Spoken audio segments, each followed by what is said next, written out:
Akıl Bağdadı kanalında Cici Hak Gərdək.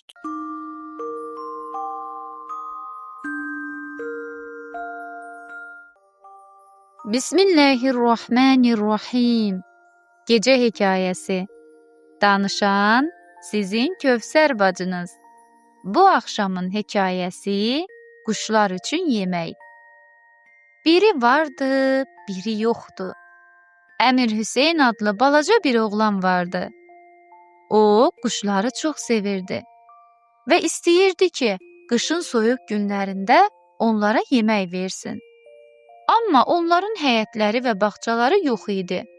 Çünki onlar binada yaşayırdılar. Bir qış günü Əmir Hüseyn sinifdə oturmuşdu.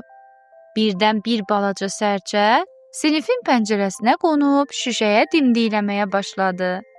Müəllim pəncərəni açdı və sərçə içəri girdi. Sərçə uçub sinifin işıq lampasının üstünə qondu. Bütün uşaqlar sinifə gələn bu balaca sərçəyə baxıb sevinirdilər. Hamısı ona yemək vermək istəyirdi.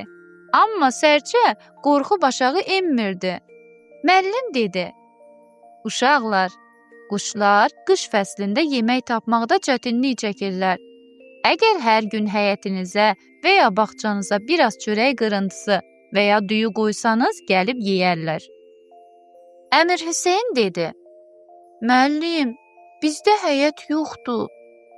Bir neçə uşaq da dedi: "Bizim də həyətimiz yoxdur." Müəllim dedi: "Onda hər gün biraz çörək qırıntısı və ya buğda gətirib məktəb bağçasına səpin ki, quşlar gəlib yesinlər." Sonra pəncərəni açdı və sərçə uçub getdi.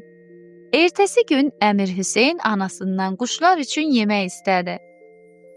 Anası yumşaq çörəyi doğrayıb bir torbaya qoydu və ona verdi. Əmir Hüseyn məktəbə çatanda müəllimini gördü və dedi: "Müəllim, mən quşlar üçün yemək gətirmişəm." Biraz keçəndən sonra başqa uşaqlar da gəldi. Müəllim və bütün uşaqlar həyətdə bağçanın kənarına çörək qırıntılarını və buğdanı səpdilər və siniflərinə getdilər. Biraz keçmişdi ki, bir dəstə sərçə və 2 göyərçin gəlib qırıntıları yeməyə başladı. Uşaqlar hamısı pəncərənin arxasında dayanıb quşlara baxırdılar. Birdən bir qara qarğa uça-uça gəlib sərçələrin arasında yer aldı. Qarğa sərçələri qovub tək başına yeməyi yemək istəyirdi. Amma sərçələr biraz uzaqlaşır, sonra yenidən qayıdıb yeməyə davam edirdilər. Qarğa biraz çörək yeyib uça-uça getdi. Müəllim dedi: "Məncə qarğa dostlarına xəbər verməyə getdi ki, gəlib burada səhər yemək yesinlər." Uşaqlar gülüşdülər. Sonra müəllim dedi: "İndi yerlərinizdə oturub bu gözəl mənzərənin rəsmini çəkin."